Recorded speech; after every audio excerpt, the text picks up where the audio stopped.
टोबाटेक्सिंग में मैदे के मर्ज में मुब्तला मरीजों की मुश्किलात कम ना हो सकें। DHQ अस्पताल की एंडोस्कोपी मशीन 15 रोज से गैर फाल है। मशीन की खराबी के बाद मरीज दूसरे शहरों में जाने पर मजबूर हो गए हैं। मरीजों का कहना है कि प्राइवेट अस्पताल में फीस 10 से 15,000 रुपए तक वसूल की जाती है।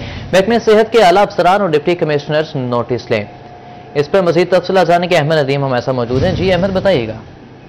बिल्कुल जी, टोबाटेक्सिंग के डिस्ट्रिक्ट अस्पताल में आने वाले अमराज मैदा के मरीजों के लिए बुरी खबर सामने आई है। डिस्ट्रिक्ट अस्पताल के मेडिकल वार्ड में मौजूद एंडोस्कोपी मशीन जो है वो 2 हफ्ते गुजर जाने के बाद भी जो है वो फाल नहीं हो सकी है। मरीज जो है वो परेशानी का शिकार हैं। एंडोस्कोपी मशीन गैर फाल होने के बाद जो है वो मरीज बड़े शहरों में जो है वो एंडोस्कोपी के लिए जाने पर मजबूर हैं, जबकि निजी अस्पतालों में जो है वो और दीगर लैब पर जो एंडोस्कोपी की फीस है वो 10 से 15,000 रुपये जो है वो वसूल की जा रही है, जो कि गरीब मरीज की पहुंच से कोसों दूर है। इस पर अस्पताल इंतजामिया का ये कहना है कि एंडोस्कोपी मशीन फनी खराबी के बाद जो है वो गैर फाल है, जिसकी जो है वो रिपेयरिंग के लिए PMU को जो है वो दरख्वास्त भेजी जा चुकी है। तमाम उसके टेक्निकल फॉल्ट की वजह से जो है वो तकरीबन 1.5 मिलियन से ज़ायद की जो रकम है उसके अखराजात बताए जा रहे हैं, जिसके हवाले से जो है वो महकमा सेहत के आला हुकाम को आगाह किया जा चुका है। अस्पताल इंतजामिया का ये कहना है कि आइंदा जो है वो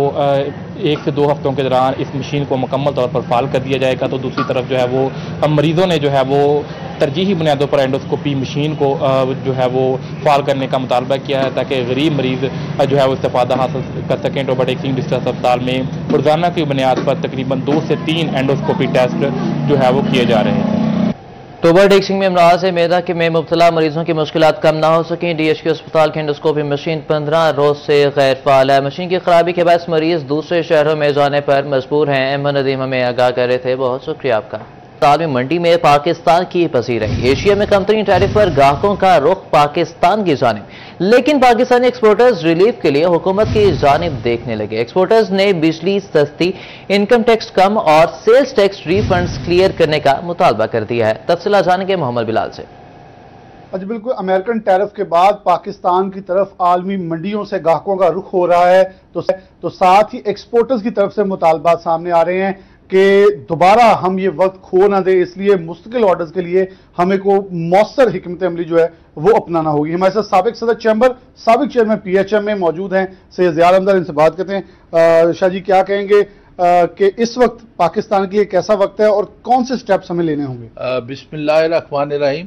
सबसे पहले तो आज अगस्त है, तो अगस्त में मैं समझता हूँ कि एडवांस 14 अगस्त आने वाली है। पूरी कौम को मुबारकबाद। ये जो मुबारकबादों का आजकल सिलसिला चल रहा है, मैं समझता हूँ कि ये बहुत बड़ी खुशकिस्मती है कि इस वक्त इंटरनेशनल सिनेरियो इस नहज पे पहुँच चुका है कि हमने जो अभी रिसेंटली एक जंग भी जीती, उसके बाद पाकिस्तान का इस वक्त मोराल भी बहुत हाई है और अपॉर्चुनिटीज़ भी बहुत हाई हैं। अब वक्त है इनको कैश करने के लिए। लोग कहते हैं कि ये गोल्डन अपॉर्चुनिटी है, मैं कहता हूँ नहीं, ये इस वक्त डायमंड अपॉर्चुनिटी है। अच्छा, आप ये देखें कि जितनी मर्जी किसी भी दरिया में या समुद्र में मछली हो, उसको पकड़ना तो पड़ता है। अब उसको पकड़ने के लिए इस वक्त इमीडिएटली बहुत ज़रूरी है कि पाकिस्तान का जो इस वक्त एनर्जी मिक्स है, जिसके ऊपर के बहुत काम हो भी रहा है, वो काम तो हुआ।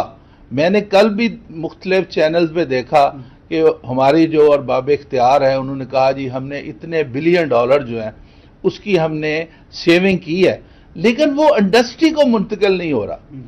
और जब तक इंडस्ट्री को मुंतकिल नहीं होगा, ये हम गोल्डन अपॉर्चुनिटी जो है उसको कैश नहीं कर सकते। फर्ज करें बांग्लादेश में, हमें एक बात पे हम बहुत खुश हो रहे हैं कि इंडिया के ऊपर टैरिफ लग, ओ भाई इंडिया के। बहुत शुक्रिया बिलाल आगाह करने के लिए। जंग के बासी सैलाब के बाद मजीद मुश्किलात में गिर गए। सैलाबी पानी में खड़ी फसलें गलना सड़ना शुरू हो गई। हद निकाह खेत खाली और पानी में डूबे नजर आने लगे। इलाके में जानवरों के लिए चारे का काल पड़ गया। सूरज की गर्मी और सैलाबी पानी की तपिश से अमरूद की फसल भी मुतासिर। मौजा मघियाना और खोरड़ा की बेशतर बस्ती में बिजली की फराहमी अब तक मुतासिर है। आपको बता दें, जंग के बासी सैलाब के बाद मजीद मुश्किलात में घिर गए हैं। सैलाबी पानी में खड़ी फसलें गलना सड़ना शुरू हो गई हैं। हद निगाह खेत खाली और पानी में डूबे नजर आने लगे। इलाके में जानवरों के लिए चारे का काल पड़ गया। सूरज की गर्मी और सैलाबी पानी की तपिश से अमरूद की फसल भी मुतासिर। मौजा मघियाना और खोलड़ा की बेशतर बस्तियों में बिजली की फराहमी अब तक मुतासिर है। इसी पर बात करेंगे ब्यूरो चीफ जंग मोहम्मद रमजान मिर्जा हमारे साथ मौजूद हैं। जी रमजान, आगाह कीजिएगा तफसीलात से। बिल्कुल, जैसा कि आपने बताया कि ये दो इलाके जो हैं इस वक्त भी शदीद मुतासिर दिखाई दे रहे हैं। हफ्ते निगाह हमें पानी ही पानी दिखाई दे रहा है। अरबाब आप कोई सकते हैं, ये वो खेत खलियान हैं जहां पर फसलें बोई जाती थी, लेकिन अफसोस की बात यह है कि पिछले एक माह से ज़ायद का वक्त गुजर चुका है। यहाँ पर जो बोई जाने वाली फसलें, सब्जियाँ इस वक्त जो है वो गल सड़ गई हैं और इसमें सिर्फ पौधों के हमें बाकियात ही दिखाई दे रही हैं और हद्दे निगाह सूरत हाल ऐसी ही नज़र आ रही है। और अगर हम दूर नज़र दौड़ाएं तो हमें नज़र आते हैं कि डेरे, बाड़े, घर, बस्तियाँ इस वक्त भी पानी के अंदर जो है वो महसूर हैं और उन डेरों के ऊपर, बाड़ों के ऊपर जो है वो जानवर भी मौजूद हैं और जिस वजह से वहाँ तक चारे की फराहमी एक चैलेंज से कम दिखाई नहीं दे रहा है। वो फसलें जो कि आज से एक हफ्ता पहले सरसब्ज थीं, अब वो गलना सड़ना शुरू हो चुकी हैं। सब्जी जो है अब उन पौधों से, उन फसलों से अब पलाहट में तब्दील होना शुरू हो चुकी है। यही वजह है कि इन इलाकों के अंदर ना तो चारे की फराहमी जो है वो यकीनी बनाई जा रही है और ना ही इन इलाकों के अंदर जो रसद है उसमें आसानी है। खोलड़ा में और इसके साथ साथ मौजा मघियाना में इस वक्त मुतअद्दिद इलाकों में बिजली की फराहमी तक मुअत्तल दिखाई देती है। जो यहाँ पर काश्तकार हैं, जो यहाँ पर फार्मर्स हैं, मवेशी पाल हजरात हैं, वो दूर दराज से चारा और रसद को यकीनी बना रहे हैं और अगर पानी का मजीद रेला नहीं आता तो ये कम अज़ कम एक हफ्ता जो है वो लेगा, जिसके बाद ये जहाँ पे ज़मीनी रास्ते जो हैं वो बेहतर हो सकेंगे। गो के सड़कें और ज़मीनी रास्ते इस वक्त बुरी तरह मुतासिर हैं, लेकिन एक हफ्ते के बाद ये रास्ते जो है वो खुश्क हो सकेंगे। लेकिन इस वक्त तक अहले इलाका जो है वो शदीद मुश्किलात में दिखाई दे रहे हैं। इसके साथ साथ इन इलाकों के अंदर खारिश के मसाइल पैदा हो रहे हैं, पेट की बीमारियां जो हैं वो जन्म ले रही हैं और जिस वजह से वो मजदूर पेशा लोग जो कि रोज़ाना की बुनियाद पर इन इलाकों से शहर की तरफ मजदूरी के सिलसिले में जाते हैं, उनको भी अभी तक आने जाने में मुश्किलात का सामना करना पड़ रहा है। जी बहुत शुक्रिया रमजान मिर्जा आगाह करने के लिए। चिन्योट का शहरी नौसरबाज खातून के दिलकश आवाज पर फिदा, रूबरू दीदार के लिए मुल्तान गया तो कच्चे के डाकों के हत्थे चढ़ गया। जबकि 126 के मोहम्मद अफजाल को खातून कॉलर ने फोन पर दोस्ती और नौकरी के लिए मुल्तान बुला लिया। मुल्तान पहुंचने पर अगवा कर दिया गया। डाकुओं ने मुगवी के अहल खाना से 20 लाख तावान भी मांग लिया है। आपको बता दें, चिन्योट का शहरी नौसरबाज खातून की दिलकश आवाज पर फिदा, रूबरू दीदार के लिए मुल्तान गया तो कच्चे के डाकुओं के हत्थे चढ़ गया। जबकि 126 के मोहम्मद अफजाल को खातून कॉलर ने फोन पर दोस्ती और नौकरी के लिए मुल्तान बुला लिया। मुल्तान पहुंचने पर अगवा कर लिया गया। डाकुओं ने मुगवी के अहले खाना से 20 लाख तावान भी मांग लिया है। मामला क्या है जानते हैं, ब्यूरो चीफ चिन्योट वकार घुमन हमारे साथ मौजूद हैं। जी वकार, बताइएगा इस हवाले से। चिन्योट से इससे कबल भी एक डोल की जो पार्टी थी उसको भी हनी ट्रैप करके कच्चे के इलाके में बुलाया गया और बड़ा केस हाईलाइट हुआ। उसमें 2 हुकूमतें इन्वॉल्व हुई, पंजाब की और सिंध की। उसके बाद उनको बाजियाब कराया गया। उसके बाद ये एक नया केस सामने आया है। चिन्योट का इलाका है चक 126, वहाँ का ये अफजाल नामी रहायशी है, जिसके मुताबिक जिसको किसी खातून नामालूम खातून ने कॉल की और कॉल पर इनकी दोस्ती का सिलसिला शुरू हुआ और इसके बाद इसको नौकरी का लालच दे के मुल्तान बुलाया गया। जब ये मुल्तान पहुंचा है तो वहां पर इसको उस खातून ने जब मिलने के बाद ने बुलाया तो दूसरा जो मुबैना तौर पर डाकू हैं उन्होंने इसको अगवा कर लिया है। और उसके बाद अभी इसकी जो वीडियो सामने आई है उसमें इसको तशद्दुद का निशाना भी बनाया जा रहा है और इसके अहले खाना को वीडियो भेज के 20 लाख रुपए तवान का मुतालबा किया जा रहा है। ये 4 दिन कबल का ये वाक़या है जब ये तमाम चीजें सामने आई हैं। ये वीडियो सामने आई है जिसमें इसके ऊपर असला ताना हुआ है और इसको तशद्दुद का निशाना भी बनाया जा रहा है और इसके अहले खाना से पैसे डिमांड किए जा रहे हैं इसको रिहा करने के हवाले से।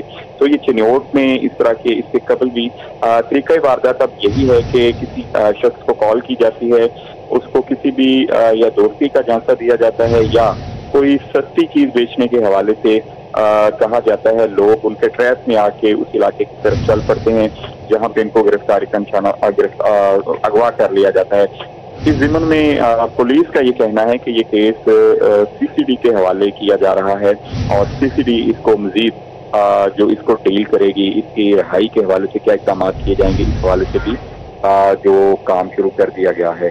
इसके कबल भी चिन्योट से इसी तरह के कुछ वाकयात सामने आए। चिन्योट से कुछ इलाके कच्चे के इलाके चिन्योट से कुछ लोग कच्चे के इलाके में गए और उनको शादी पर परफॉर्मेंस के लिए बुलाया गया। ये 5-6 रुकनी डोल पार्टी थी, उसको वहां पर बुलाया गया और उसके बाद उनको अगवा कर लिया गया और उसमें करोड़ों रुपए की डिमांड की जाती थी, जिसमें सिंध हुकूमत ने और पंजाब हुकूमत ने काफी रोल प्ले किया और उनको बाजियाब करवाया गया था। अब इस फैमिली का भी ये मुतालबा है कि इनके इस शख्स को रिहाई के लिए इक़दाम किए जाएं। जश्न आज़ादी करीब आते ही शहरियों का जोश व खरोश बढ़ने लगा। फैसलाबाद के शहरियों की तैयारियां तेज हो चुकी हैं। बाजारों में सजावटी सामान खरीदने का सिलसिला जारी। झंडे, झंडियां, बैचेस, कैप्स, ब्रेसलेट और मास्क की फरोख्त जारी है। इस पर मज़ीद बात करेंगे। अली नारो हमारे साथ मौजूद हैं। जी अली, बताइएगा। जी बिल्कुल, जैसे जैसे 14 अगस्त करीब आती जा रही है, शहर फैसलाबाद के जो बासी है वो मज़ीद पुरजोश होते जा रहे हैं जश्न आज़ादी को लेकर। और जो शहर फैसलाबाद में लगाए गए बाज़ार हैं उनमें जो स्टॉल्स हैं वहाँ पर सजावटी सामान भी आता जा रहा है और बिकता जा रहा है। इस वक्त मैं अमीपुर बाज़ार में मौजूद हूँ, जहाँ पर हद निगाह हमें जो सब्ज़ हलाली परचम है वो दिखाई देते हैं। रोड की जो एक शहरा है मुकम्मल तौर पर स्टॉल से सज चुकी है और जो शहर फैसलाबाद के बासी हैं हुब्बुल वतनी से सरशार हैं, वो यहाँ पर आ रहे हैं और अपनी जो पसंदीदा चीज़ें हैं वो खरीद रहे हैं। मेरे साथ नौजवान मौजूद है। अच्छा, मुझे बताइएगा क्या क्या खरीद रहे हैं? शायद ज़्यादा चीज़ें बैचेस वगैरह, झंडे और कैचर पोने वगैरह खरीदते हैं। बच्चे आ रहे हैं ज़्यादा, नौजवान आ रहे हैं, कौन कौन आ रहे हैं? बच्चे ज़्यादा आ रहे हैं। बच्चे ज़्यादा आ रहे हैं। बैचेस ज़्यादा बिक रहे हैं? जी, बैचेस और झंडे। बैजेस और झंडे ज़्यादा फरोख्त किए जा रहे हैं। और तहद्दे निगाह अगर आपको इरफान दिखा सके कि आपको झंडे ही झंडे दिखाई देंगे। और ये पूरे का पूरा जो अमीपुर बाज़ार है इस वक्त सब्ज़ हलाली परचमों से सज चुका है और रोज़ाना की बुनियाद पर जो ख़रीदारी है वो बढ़ती जा रही है। जैसे जैसे 14 अगस्त करीब आ रही है, शहर फैसलाबादियों का जो फैसलाबाद के बासी हैं उनका जज्बा मज़ीद बढ़ता जा रहा है। जी बहुत शुक्रिया मोहम्मद अली आगाह करने के लिए। इसी के साथ न्यूज़ स्टूडियो से फिर लगता